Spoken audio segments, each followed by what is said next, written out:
নমস্কাৰ ফেচবুক লাইভৰ এই অনুষ্ঠানলৈ মই আপোনালোক আটাইকে স্বাগতম জনাইছো। যোৱা কেইটামান দিন সঁচাকৈয়ে অসমৰ যুৱক যুৱতীৰ বাবে অত্যন্ত প্ৰতিশ্ৰুতিৰে পূৰ্ণ আছিল। যোৱা ফেচবুক লাইভত মই আপোনালোকক দিয়া প্ৰতিশ্ৰুতি অনুসৰি অসম চৰকাৰৰ দ্বাৰা অনুষ্ঠিত এডিআৰই পৰীক্ষাৰ তৃতীয় শ্ৰেণীৰ পৰীক্ষাৰ ফলাফল ইতিমধ্যে ৰাজ্য চৰকাৰে ঘোষণা কৰিছে। যোৱাকালি এডিআৰই পৰীক্ষাৰ পিছত police constable, sub inspector of police, গৃহ বিভাগৰ অধীনত থকা বিভিন্ন পৰীক্ষাৰ ফলো অসম চৰকাৰৰ গৃহ বিভাগে ঘোষণা কৰিছে। আজি খন্তেক সময় আগতে স্বাস্থ্য বিভাগৰ বিভিন্ন শিতানত অনুষ্ঠিত পৰীক্ষাৰ ফলাফলসমূহো হয় ঘোষণা কৰা হৈছে, নহলে যিকোনো মুহূৰ্ততে ঘোষণা কৰা হ'ব। মই আপোনালোকক জনাবলৈ পাই সঁচাকৈয়ে আনন্দিত যে অহা 15 তাৰিখে চতুৰ্থ শ্ৰেণীৰ বাবে আমি অনুষ্ঠিত কৰা এডিআৰই পৰীক্ষাৰ ফলাফলো দিনৰ 10:30 বজাত আমাৰ চৰকাৰৰ ফালৰ পৰা ঘোষণা কৰা হ'ব।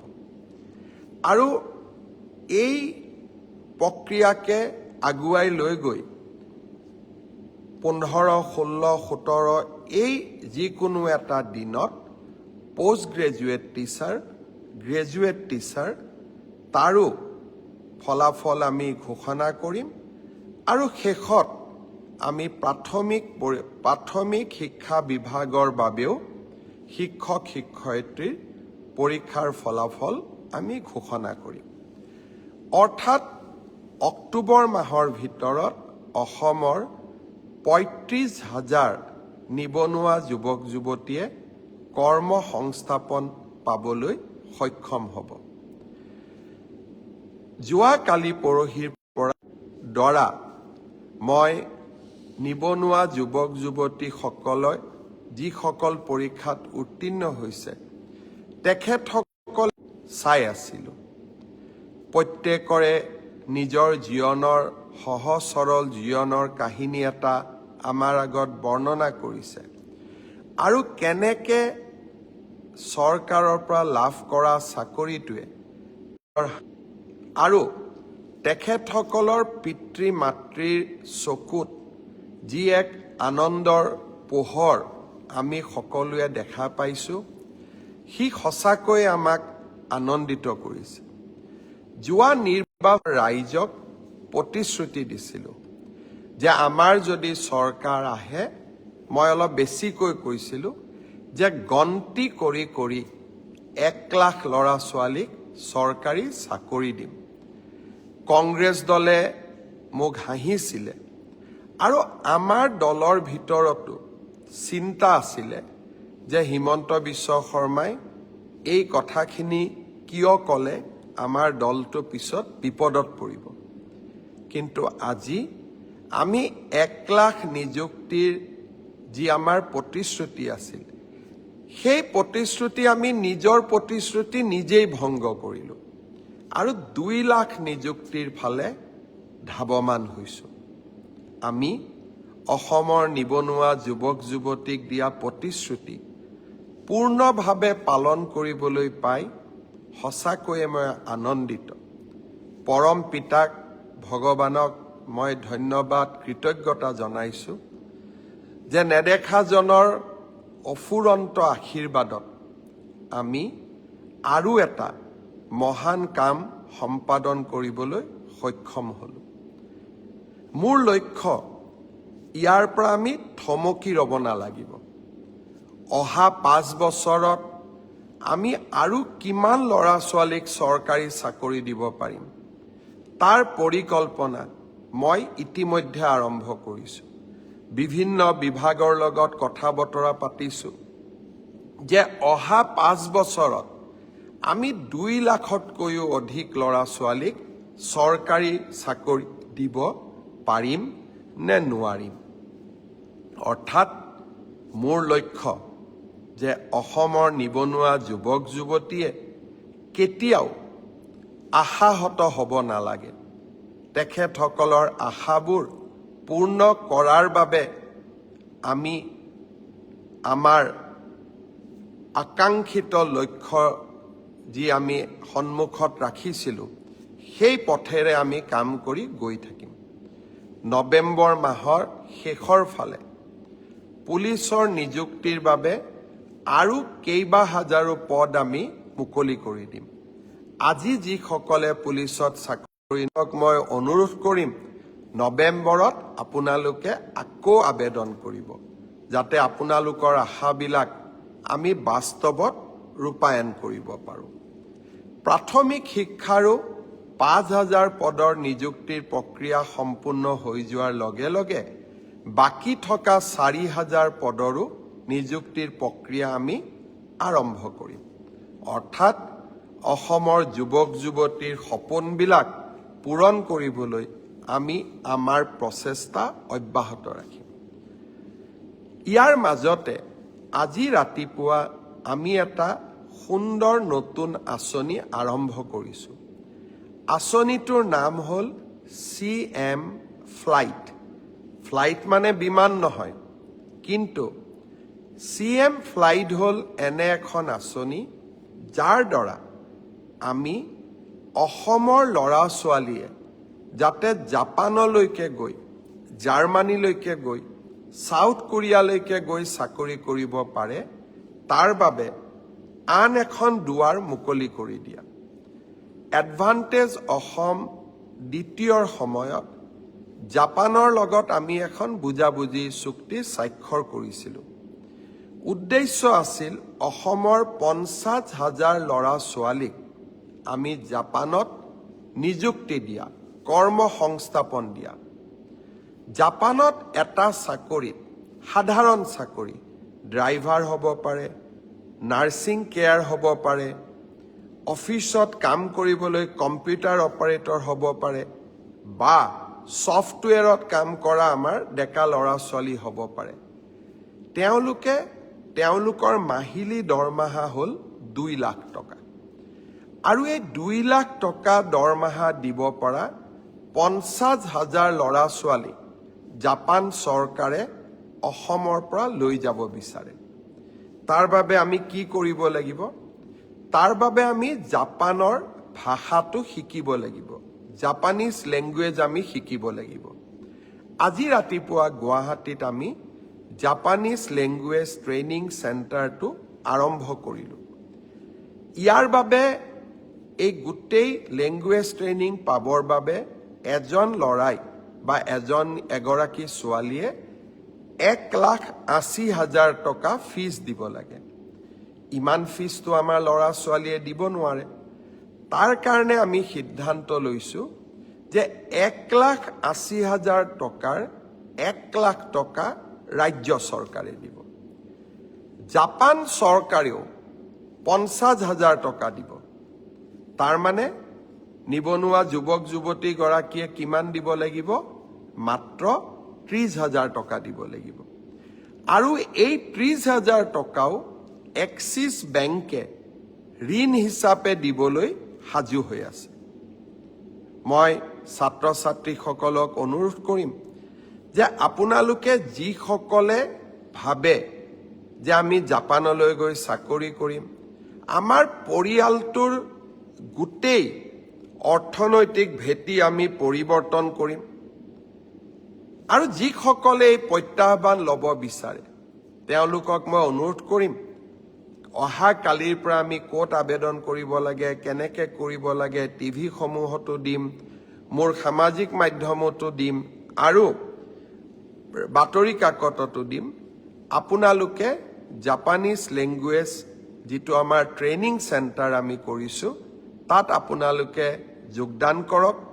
16টা বিভিন্ন মাধ্যমত, অৰ্থাৎ ড্ৰাইভাৰ হ'ব পাৰে, কেয়াৰ গিভাৰ হ'ব পাৰে, নাৰ্ছিং হ'ব পাৰে, কম্পিউটাৰ অপাৰেটৰ হ'ব পাৰে। এই 16টা ষ্ট্ৰীমত আমি ল'ৰা ছোৱালীক জাপানীজ লেংগুৱেজৰ প্ৰশিক্ষণ দিম। আৰু এই প্ৰশিক্ষণ যদি আপোনালোকে লয়, জাপানত গৈ 2 লাখ টকা মাহেকী লাভ কৰিব পৰা দৰমহাত চাকৰি কৰিব পাৰিব। আৰু তাৰ বাবে জাপান চৰকাৰে 5 বছৰৰ ভিছা দিব। তাৰ পিছতো যদি আপোনালোকে কাম কৰি থাকিব খোজে, ভিছাৰ এক্সটেনশ্যনো দিব। CM ফ্লাইট এটা সুন্দৰ আঁচনি। এই সুন্দৰ আঁচনিটোত আমাৰ ল'ৰা ছোৱালীয়ে আগ্ৰহ প্ৰকাশ কৰক। আমি জাপানত গৈও এখন অসমীয়া ছ'চাইটি আমি গঠন কৰিম। আৰু জাপানে অসমৰ ল'ৰা ছোৱালীক বিচাৰে, কাৰণ তেওঁলোকৰ জীৱন ধাৰণৰ পদ্ধতি আৰু আমাৰ জীৱন ধাৰণৰ পদ্ধতিৰ মাজত বহুত পাৰ্থক্য নাই। আমাৰ অসমীয়া মানুহৰ দৰেই তেওঁলোকৰ স্বভাৱ চৰিত্ৰ সহজ সৰল মৰমীয়াল। জাপানৰ লোকসকলৰো চৰিত্ৰ তেনেকুৱাই। আজি এই সম্পৰ্কত মই দিয়া ভাষণটো মোৰ ফেচবুক পেজত আছে। আপোনালোকে অনুগ্ৰহ কৰি মোৰ ভাষণটো শুনিব চেষ্টা কৰিব। গোটেই কথাখিনি আপোনালোকে বুজি পাব। শ্ৰদ্ধাৰ ৰাইজ, আপোনালোকৰ মনত আছে অসমত আমি এপ্ৰিল মাহত প্ৰধানমন্ত্ৰী নৰেন্দ্ৰ মোদী ডাঙৰীয়াৰ উপস্থিতিত বিভিন্ন চাহ বাগিচাৰ পৰা যুৱক যুৱতীক আমন্ত্ৰণ কৰিছিলোঁ বিশ্ব দৰবাৰলৈ ঝুমুৰক লৈ যোৱাৰ বাবে। সিদিনাখনেই মই তেওঁলোকক প্ৰতিশ্ৰুতি দিছিলোঁ যে ছেপ্টেম্বৰ মাহত আমি আপোনালোকক আকৌ নিমন্ত্ৰণ কৰিম, সম্বৰ্ধনা জনাম, অভিনন্দন জনাম, 25,000 টকাৰ মাননি এটাও আগবঢ়াম। ছেপ্টেম্বৰত মই নোৱাৰিলোঁ। অক্টোবৰ হৈছে প্ৰতিশ্ৰুতি ৰখাৰ মাহ। 16 তাৰিখসকলক মই আকৌ এবাৰ গুৱাহাটীলৈ মাতিছোঁ, যাতে তেখেতসকলে কৰা সুন্দৰ প্ৰদৰ্শনৰ বাবে আমি কৃতজ্ঞ অসমীয়া জাতিয়ে তেওঁলোকক সম্বৰ্ধনা জনাব পাৰোঁ, মৰম যাচিব পাৰোঁ আৰু তেওঁলোকক আমি যি প্ৰতিশ্ৰুতি দিছিলোঁ সেই প্ৰতিশ্ৰুতিও পালন কৰিব পাৰোঁ। মই ঝুমুৰ বিনন্দনীত অংশগ্ৰহণ কৰা আমাৰ যুৱক যুৱতী, চাহ বাগিচাৰ যুৱক যুৱতী সকলোকে 16 তাৰিখে গুৱাহাটীৰ খানাপাৰা খেলপথাৰত লগ পাম। আপোনালোকক মই মোৰ ফালৰ পৰা নিমন্ত্ৰণী শৰাই আগবঢ়ালোঁ। আজি আৰু এটা কথা মই আপোনালোকক ক'ব খুজিছোঁ, বিশেষকৈ আমাৰ মহাবিদ্যালয়ত পঢ়া ছাত্ৰীসকলৰ বাবে। আপোনালোকে নিযুত মইনাৰ প্ৰপত্ৰ পূৰণ কৰিছিল। আমি দীপাৱলীৰ ঠিক পিছতেই নিযুত মইনাৰ ছাত্ৰীসকলকো আমি একেলগে অভিনন্দন জনাম আৰু অক্টোবৰ মাহৰ পুঁজিও আপোনালোকৰ হাতত তুলি দিম। তাৰ পিছত আপোনালোকে নৱেম্বৰ, ডিচেম্বৰ, জানুৱাৰী, ফেব্ৰুৱাৰী বেংকৰ একাউণ্টত এই পুঁজি নিৰন্তৰ গতিত আপোনালোকে পাই থাকিব। শ্ৰদ্ধাৰ ৰাইজ, আজি মই মোৰ ফেচবুক লাইভত এটা মই বিশেষ কথা ক'ব খুজিছোঁ। কাৰোবাৰ লগত হয়তো মোৰ বক্তব্য নিমিলিবও পাৰে, কিন্তু ৰাজনীতিত থকা দিনাখনৰ পৰাই মই মোৰ মনৰ কথা স্পষ্টভাৱে ৰাইজক কোৱা বা ৰাইজক মই যি ভাবোঁ তাক স্পষ্টভাৱে প্ৰকাশ কৰাৰ এটা মই সংকল্প লৈছিলোঁ। আৰু প্ৰতিকূল পৰিৱেশৰ মাজতো মই স্পষ্টভাৱে কথা কোৱাৰ সদায় চেষ্টা কৰি আহিছোঁ। শ্ৰদ্ধাৰ ৰাইজ, বৰপেটাৰ আতচবাজী উদ্যোগ অসমৰ থলুৱা উদ্যোগ। দীপাৱলীৰ দিনটোলৈকে বৰপেটাৰ আতচবাজীৰ কাৰিকৰসকলে অপেক্ষা কৰে। দীপাৱলী আহিব, মানুহে আমাৰ আতচবাজী কিনিব, আতচবাজী আমি বিক্ৰী কৰিম আৰু সেয়েৰে আমি পৰিয়ালটো চলাম বছৰটো। বহুত সপোন লৈ তেওঁলোকে আতচবাজী নিৰ্মাণ কৰে। বহুত সপোন লৈ তেওঁলোকে এই থলুৱা শিল্পটোক বচাই ৰাখিছে। এইকেইদিন কোনোবাই কৈ আছে দীপাৱলীত বোমা ফুটাব নালাগে। বৰপেটাৰ আতচবাজী শিল্পীসকলে কেনেকৈ ঘৰখন গোটেই বছৰটো চলাব? তেওঁলোকৰ কাৰণে চিন্তা কৰাৰ দায়িত্ব আমাৰ নাই জানো? অসমত ফাটুৱা জাৰি কৰাৰ যিটো এক প্ৰৱণতা এছাম সংগঠনে গঢ়ি তুলিছে, তেনেকে ৰাজ্যখন চলিব নোৱাৰে। মই আকৌ এবাৰ মনত কৰিম, জুবিন গাৰ্গৰ গোটেই জীৱনটোৱে আছিলে দুখীয়া জনৰ কাৰণে। মই ভাবোঁ জুবিন জীয়াই থাকিলে প্ৰথমতে জুবিনে সংগঠনসকলক ক'লেহেঁতেন যে বৰপেটাৰ আতচবাজীৰ শিল্পটোক আমি মৰিবলৈ নিদিওঁ। মই অসমৰ ৰাইজক আহ্বান জনাম, বৰপেটাৰ আতচবাজী শিল্পটোক জীয়াই ৰাখিবৰ কাৰণে দীপাৱলীত আমি থলুৱা শিল্পৰ বা থলুৱা আতচবাজী কাৰিকৰৰ পৰা কিনা বোমা আমি নিশ্চিতভাৱে ব্যৱহাৰ কৰিম। আনন্দত নহয়, শিল্পটোক জীয়াই ৰখাৰ কাৰণে আৰু জুবিনৰ আদৰ্শক জীয়াই ৰখাৰ বাবে। কোনোবাই মোক বেয়া পাব পাৰে, আৰু যিসকল সংগঠনে টেলিভিছনৰ পৰ্দাত উলিয়াই যিকোনো এটা ফটোৱা জাৰি কৰি দিয়ে, তাক আমি অন্তত আমাৰ চৰকাৰ থকালৈকে আমি তেনেকৈ চলিব দিব নোৱাৰোঁ। কাৰণ আমি এইখন অসম মানৱীয় মূল্যবোধৰ মাজেৰে আগুৱাই যোৱাটো বিচাৰোঁ। সনাতন আমাৰ সংস্কৃতি।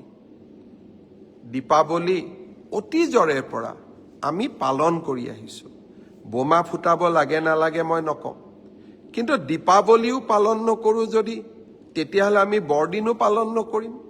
যদি বৰদিন পালন নকৰোঁ, আমি নিউ ইয়াৰ্ছো পালন নকৰোঁ, আৰু যদি নিউ ইয়াৰ্ছ পালন নকৰোঁ, তেতিয়াহ'লে আমি ঈদো পালন নকৰোঁ। আমি তেনেকুৱা কৰিব পাৰিম জানো?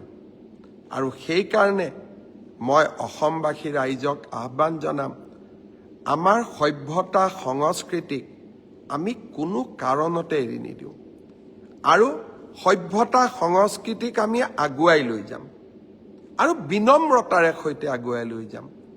মনৰ দুখৰ মাজতো আৱেগৰ মাজতো আমি বৰপেটাৰ আতচবাজী শিল্পক আমি মৰিবলৈ নিদিওঁ। কোনোবাই কৈছে যে এই বছৰ ইনকাম নহ'লে অহা বছৰ ইনকাম কৰিব। কেনেকৈ কৰিব? ক'ৰ পৰা কৰিব? কোনে দিব? সেইকাৰণে মই সিদ্ধান্ত লৈছোঁ যে এই বছৰ বৰপেটাৰ আতচবাজী মই নিজেই কিনিম, আৰু বৰপেটাৰ আতচবাজী ময়ো ফুটাম। কিয়? কাৰণ বৰপেটাৰ শিল্পটোক আমি জীয়াই ৰাখিব লাগিব। বাকী আন ফটকাৰ লগত মোৰ সম্বন্ধ নাই, কিন্তু দীপাৱলীও আমি পালন কৰিম, বিনম্ৰতাৰে পালন কৰিম, সংযমেৰে সৈতে পালন কৰিম, আৰু জুবিনক বুকুত লৈ আমি দীপাৱলী পালন কৰিম। শ্ৰদ্ধাৰ ৰাইজ, শেষত মই তদন্তৰ ওপৰত দুই এটা কথা ক'ব বিচাৰিছোঁ। নতুন দিল্লীৰ CFL লেবৰেটৰীয়ে জুবিনৰ মৃত্যুৰ ভিছেৰা ৰিপৰ্ট দিয়াৰ পিছৰ পৰাই এই ঘটনাটোৰ প্ৰতি CIDয়ে ইয়াৰ গোটেই ঘটনাটোৰ ওপৰত এটা নিৰ্দিষ্ট দিশ বিচাৰি পাইছে, আৰু মই ভাবোঁ যে খুব কম দিনৰ ভিতৰতে আমি জুবিনৰ মৃত্যুৰ সৈতে জড়িত সমস্ত ঘটনাৰাজি আদালতৰ আগত আমি প্ৰকাশ কৰিব পাৰিম। আমি এতিয়া বহুখিনি কনফিডেণ্ট হৈছোঁ যে এই তদন্তৰ গতি আকাংক্ষিত গতিৰে আগবাঢ়িছে, আৰু আমি নিৰ্ধাৰিত সময়ত আদালতক সমূহ খবৰ আমি জনাব পাৰিম। ছিংগাপুৰৰ অসমীয়াসকল নহা বাবে আমি মনোকষ্ট পাইছিলোঁ। অহাকালি 4জনকৈ ছিংগাপুৰৰ প্ৰৱাসী অসমীয়া অনুসন্ধানত যোগ দিবৰ বাবে গুৱাহাটীলৈ আহিব।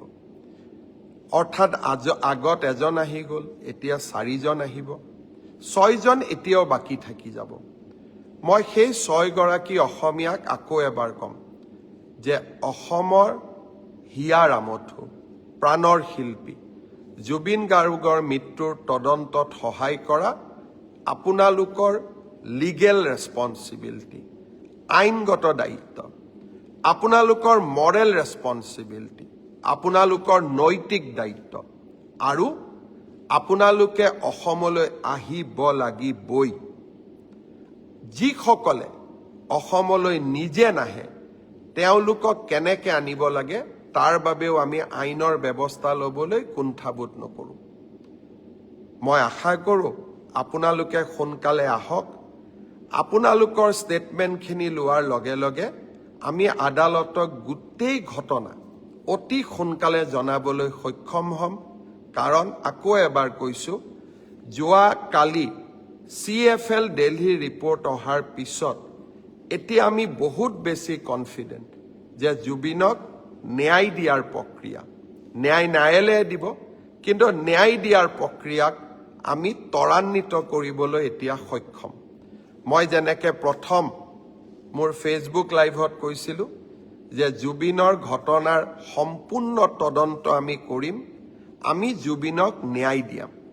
আজি মই বহুত আত্মবিশ্বাসী যোৱাকালি CFLৰ ৰিপৰ্ট দেখাৰ পিছত যে হয়, এতিয়া আমি যি আপোনালোকক প্ৰথম দিনা মই প্ৰতিশ্ৰুতি দিছিলোঁ সেই প্ৰতিশ্ৰুতি নিশ্চিতভাৱে আমি ৰক্ষা কৰিব পাৰিম।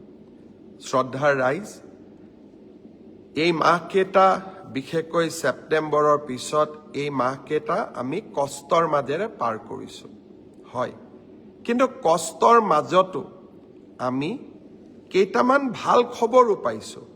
35,000 ল'ৰা ছোৱালীয়ে এটকা নিদিয়াকৈ চৰকাৰী চাকৰি পালে। যোৱাকালিৰ পৰা এই চাকৰি পোৱা ল'ৰা ছোৱালীৰ পিতৃ মাতৃৰ আৱেগে ক'ৰবাত নহয় ক'ৰবাত মোৰ মনটোক অত্যন্ত প্ৰশান্তিৰে পৰিপূৰ্ণ কৰি তুলিছে। মই মনে মনে ভাবিছিলোঁ, পেট্ৰল ডিপুত পেট্ৰল দিয়া ল'ৰাজনে চাকৰি পাইছে, কোনোবা শ্ৰমিকৰ সন্তানে চৰকাৰী চাকৰি পাইছে, কোনোবা কৃষকৰ সন্তানে চৰকাৰী চাকৰি পাইছে। ইয়াতকৈ অসমৰ বাবে আনন্দৰ কথা একোৱে হ'ব নোৱাৰে। ৰাকেশ পালৰ দিনৰ অসমখনক আজি আমি এখন নতুন অসমলৈ পৰিৱৰ্তন কৰিব পাৰিলোঁ। এইখনে আমাৰ আকাংক্ষিত অসম। আমি নতুন অসম নিৰ্মাণ কৰিম। কাৰোবাৰ সৰু সৰু কথাত ৰাজনীতি কৰি নহয়, আমি ইতিবাচক কামৰ জৰিয়তে, পজিটিভ কামৰ জৰিয়তে আমি এখন অসমত, আমাৰ অসমত আমি এক নতুন পৰিৱেশ সৃষ্টি কৰিব পাৰোঁ। চৰকাৰী চাকৰিত আমি অনা স্বচ্ছতা, মই ভাবোঁ অসমৰ সমাজ জীৱনলৈ ই এক বহু আকাংক্ষিত পৰিৱৰ্তন আনিব। সেয়েহে আজি মই সঁচাকৈ অত্যন্ত আনন্দিত। মই আপোনালোকৰ পৰাও সহযোগিতা বিচাৰিম, এনেকৈ যাতে আমি অসমৰ বাবে নতুন নতুন কাম আৰু আমাৰ যুৱক যুৱতীসকলৰ বাবে এখন আশাৰে পৰিপূৰ্ণ অসম আমি নিৰ্মাণ কৰিব পাৰোঁ। নিবনুৱা যুৱক যুৱতীক কৰ্মসংস্থাপন দিয়া মুখ্যমন্ত্ৰীৰ আত্মনিৰ্ভৰ অসম আঁচনি, এই আঁচনিৰ জৰিয়তে আমি 2 লাখ যুৱকক 2 লাখ টকাৰ ঋণ আৰু অনুদান প্ৰদান কৰোঁ, যাৰ জৰিয়তে তেখেতসকলে জীৱন বাটত আগুৱাই যাবলৈ প্ৰেৰণা পায়। মই অত্যন্ত আনন্দিত যে এই বছৰৰ ৭৫,000 যুৱক যুৱতীৰ নিৰ্বাচনৰ প্ৰক্ৰিয়াটো সম্পূৰ্ণ হৈছে। অহা ডিচেম্বৰ মাহত আমি আপোনালোকক মাতি আনি 2 লাখ টকাৰ প্ৰথম কিস্তি 1 লাখ টকা প্ৰদান কৰিম। ইয়াৰ সমান্তৰালভাৱে যোৱাবাৰ আমি যি 25,000 যুৱক যুৱতীক 1 লাখ টকা দিছিলোঁ যোৱা বছৰত, তেওঁলোকে যদি এই 1 লাখ টকাটো ভালকৈ ব্যৱহাৰ কৰিছে, তেওঁলোকক দ্বিতীয় কিস্তিৰ 1 লাখ টকা দিবলৈও মই আপোনালোকক গুৱাহাটীলৈ আমন্ত্ৰণ জনাম। অৰ্থাৎ ৭৫,০০০ আৰু ২৫,০০০ 1 লাখ ল'ৰা ছোৱালীয়ে আত্মসংস্থাপনৰ সুযোগ পাব। লগে লগে আৰু 1 লাখ যুৱক যুৱতীক এই আঁচনিত আনিবৰ কাৰণে আমি নতুনকৈ বিজ্ঞাপনো দিয়া আৰম্ভ কৰিম। এইকেইটা দিন মোক বহুত যুৱক যুৱতীয়ে কৈ আছে যে মামা, আপুনি কৈছিলে যে ২০২৫ চনত BA BSc পাছ কৰা ছাত্ৰ ছাত্ৰীসকলক আমি প্ৰত্যেক মাহত ২৫০০ টকাকৈ দিয়াৰ আঁচনি এখন ৰূপায়ণ কৰিম, মুখ্যমন্ত্ৰীৰ জীৱন প্ৰেৰণা আঁচনি। এই আঁচনিখন কি হ'ল? অহা ১ নৱেম্বৰত ইয়াৰ আবেদনৰ পৰ্টেলটো আমি মুকলি কৰি দিম। আপোনালোকে আবেদন কৰিব পাৰিব। অৰ্থাৎ যিমান আমি প্ৰতিশ্ৰুতি দিওঁ, প্ৰত্যেকটো প্ৰতিশ্ৰুতিক আমি ৰূপায়ণৰ বাবে প্ৰচেষ্টা কৰোঁ। অৰুণোদয় হওক, মহিলা উদ্যমিতাই হওক, অসমৰ লাখ লাখ দৰিদ্ৰ পৰিয়ালৰ মুখলৈ আমি আজি হাঁহি বিৰিঙাইছোঁ। ২ দিন আগতে মই কৈছিলোঁ যে ১ নৱেম্বৰৰ পৰা অসমৰ ৰাইজক আমি দালি, চেনি আৰু নিমখ কম দামত দিয়া আৰম্ভ কৰিম। লগতে মই আই মাতৃসকলক কৈছিলোঁ যে আমি আপোনালোকক গেছৰ চিলিণ্ডাৰ কিনিলেও ২৫০ টকা ৰাজ সাহায্য দিম। প্ৰায় ২২ লাখ পৰিয়ালে, অৰুণোদয় পৰিয়ালে ইতিমধ্যে এই আঁচনিখনৰ বাবে আবেদন কৰিছে। লগতে মই কৈছিলোঁ যে অহা বছৰ যদি আমি নিৰ্বাচনত জিকো, চাউল বিনামূলীয়াকৈ পায়, দালি, নিমখ, চেনি অৰ্ধমূল্যত বা কম দামত পাব, আৰু আমি আপোনালোকক মিঠাতেলো দিম। তাকে লৈ কংগ্ৰেছ দলে ছ'চিয়েল মিডিয়াত মোক বহুত ট্ৰলো কৰিলে। মই চিন্তা কৰিলোঁ যে মিঠাতেলটো দৰিদ্ৰ মানুহক লাগে, দৰিদ্ৰ মানুহে ৰেচন কাৰ্ডত মিঠাতেল পোৱাটো অপৰাধ নেকি? এইটো কিয় মোক ট্ৰল কৰিলে? ময়ো অলপ চিন্তিত হ'লোঁ।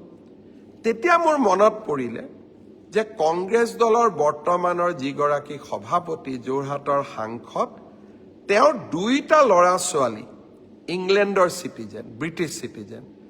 মই গুগল কৰিলোঁ যে ব্ৰিটিছ চিটিজেনসকলে কি তেল খায়। তেতিয়া মই গুগলত দেখিলোঁ যে ব্ৰিটিছ চিটিজেনসকলে অলিভ অইল আৰু ছানফ্লাৱাৰ তেল খায়। কংগ্ৰেছ দলে কিজানি বিচাৰিছিল যে আমি মিঠাতেল দিব নালাগে, ছানফ্লাৱাৰ অথবা অলিভ অইল দিব লাগে। ক্ষমা কৰিব, আমাৰ চহা গাঁৱৰ ৰাইজে আৰু মধ্যবিত্ত পৰিয়ালে সৰুৰে পৰা আমি মিঠাতেল খায়ে ডাঙৰ হৈছোঁ। যেতিয়া আমাৰ জ্বৰ উঠে, মায়ে আমাক কয় যে ভৰি তলুৱাখনত অলপ মিঠাতেলেৰে মালিচ কৰি দে, ভাল পাবি। অৰ্থাৎ মিঠাতেল হ'ল আমাৰ মাতৃ আৰু সন্তানৰ মাজত থকা অভূতপূৰ্ব মৰমৰ আৰু এক উদাহৰণ। আপোনালোকেও মনত পেলাব, ঘৰত জ্বৰ হ'লে, পানী লাগিলে আপোনালোকৰ মায়ে কি কয়? মিঠাতেল গৰম কৰি ভৰিত মালিচ কৰি দিয়ে, জ্বৰটো কমি আহে। আমি মিঠাতেল খায়েই সৰুৰে পৰা ডাঙৰ হৈছোঁ। অলিভ অইল আৰু ছানফ্লাৱাৰ তেল হয়তো আজি মই কিনি খাব পাৰোঁ, কিন্তু অসমৰ কোটি কোটি মানুহে ছানফ্লাৱাৰ আৰু অলিভ অইল দেখা নাই। আমাৰ হাতত ব্ৰিটিছ পাছপৰ্টো নাই। আমাৰ ল'ৰা ছোৱালীক আমি ভাৰতৰ পৰা বিদেশীও বনাব নোৱাৰোঁ। বিদেশীক ভাৰতীয় বনোৱা এটা বেলেগ কথা, আইনগত পথেৰে, কংগ্ৰেছৰ দৰে নহয় লাখ লাখ মানুহক অসমত সোমোৱাৰ দৰ্জা খুলি দিয়া। কিন্তু ভাৰতীয় সন্তানক সৰু বয়সত আমি বিদেশী কৰিম, লগতে আমি মিঠাতেল বেয়া, ছানফ্লাৱাৰ আৰু অলিভ অইল খাম, তেনেকুৱা ৰাজনীতি মই নকৰোঁ। মই আকৌ এবাৰ প্ৰতিশ্ৰুতি দিছোঁ, এইবাৰ গেছ চিলিণ্ডাৰৰ দাম ২৫০ টকা কমাম। কম দামত দালি দিম, নিমখ দিম, চেনি দিম, আৰু অহাবাৰ নিৰ্বাচনত জিকিলে কম দামত মিঠাতেলো দিম। ট্ৰলে মোৰ মনৰ চিন্তাক অলপো আঁতৰাই লৈ যাব নোৱাৰে, কাৰণ মই অসমৰ দৰিদ্ৰজনৰ মুখত, দৰিদ্ৰ মাতৃৰ চকুত কৰবাত নহয় কৰবাত আত্মবিশ্বাসৰ প্ৰতীক হিচাপে জীয়াই থাকিব খোজো। 10 তাৰিখে যেতিয়া 1250 টকা পৰিয়ালটোৰ একাউণ্টলৈ আহে, অসমৰ মাতৃশক্তিয়ে যি সান্তনা পায়, অসমৰ মাতৃশক্তিয়ে য'ত আশ্ৰয় বিচাৰি পায়, সেই মৰম আন কাৰো লগতে তুলনা হ'ব নোৱাৰে। আকৌ এবাৰ কৈছো, কংগ্ৰেছ দলে ভাল কামবিলাকৰ বিৰোধিতা কৰি যাওক আৰু আমি ভাল কামবোৰ কৰি কৰি গৈ থাকিম। বহুত বহুত ধন্যবাদ। জয় হিন্দ, বন্দে মাতৰম।